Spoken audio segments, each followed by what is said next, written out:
if you can learn to ask good questions, to give good direction, and then leave space for others so that they can practice and flex their creative problem-solving muscles, guess what? You're multiplying your team, you're multiplying your efforts, and you're removing the friction that normally happens in communication and relationships between clients and your team.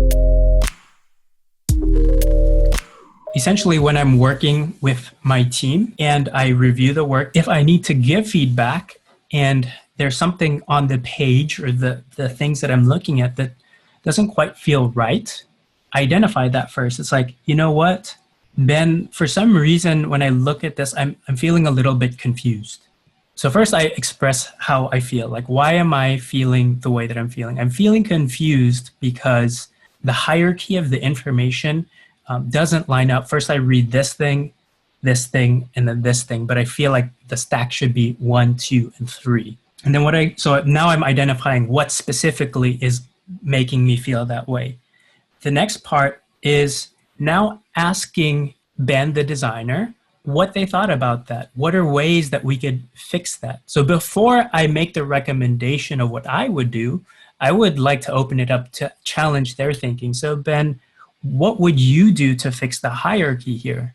Do you see that? And then they might make suggestions. Oh, it might be a contrast thing. Maybe this needs to be bigger. Then we would make these smaller. Maybe we have to change weights on the typeface. Maybe we have to recompose this so that it's reading left to right, up to down.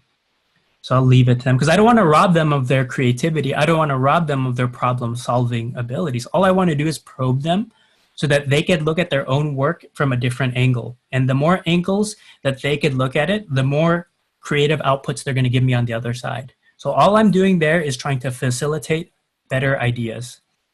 And if at that point, if they've hit a wall in our discussion, then I might make a recommendation, say, you know what, I think we should actually change this typeface red and make it 300% bigger, make it huge.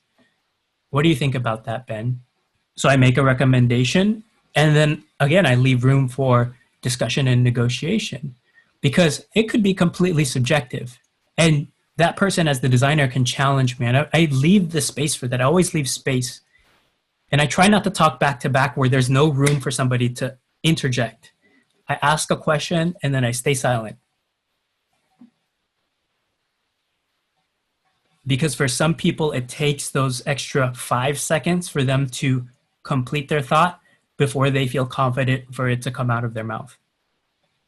So if you're one of these people who have a hard time of just like, you can't stop talking because you like to fill the dead air and it's just a nervous habit maybe, or just how you're used to speaking, practice this.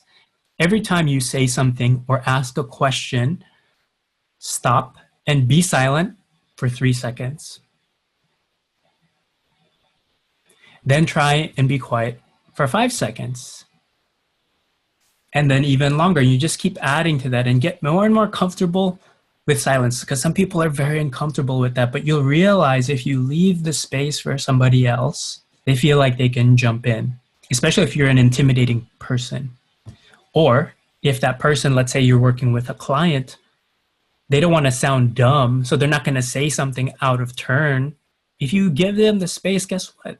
You're giving them the time to process. You could even say that, it's like, I know I just asked you something pretty challenging and I could see you thinking, and that's okay. You can take some time to process that. If we can't figure it out now, that's okay. We can come back later, maybe in an hour, we can discuss again. How does that sound? The whole point here is that you can't be the only creative genius in the room, because guess what? You don't scale. You can't grow beyond yourself, and you are limited to the hours and the days and your abilities. But if you can learn to ask good questions, to give good direction, and then leave space for others so that they can practice and flex their creative problem-solving muscles, guess what? You're multiplying your team, you're multiplying your efforts, and you're removing the friction that normally happens in communication and relationships between clients and your team. So I will recap that. When I give feedback, I say, what am I feeling and why? What specifically is making me feel that way? And then we would discuss openly about ways to solve that relative to the brief and the goals. Then I make a recommendation on how we should move forward, and we negotiate and make sure that we're all good on the next actions that we're going to take. I hope you enjoyed that video. Let me know if you have any questions by leaving us a comment, and we'll do our best to answer them. If you're interested in learning more about working with clients and managing your team, I have 2 resources I've made to help you out: the Practical Project Management course and the Pitch Kit. I'll leave links to them down below for you to learn more. The full recording of this video is also available there. That's it for us. We'll see you in the future.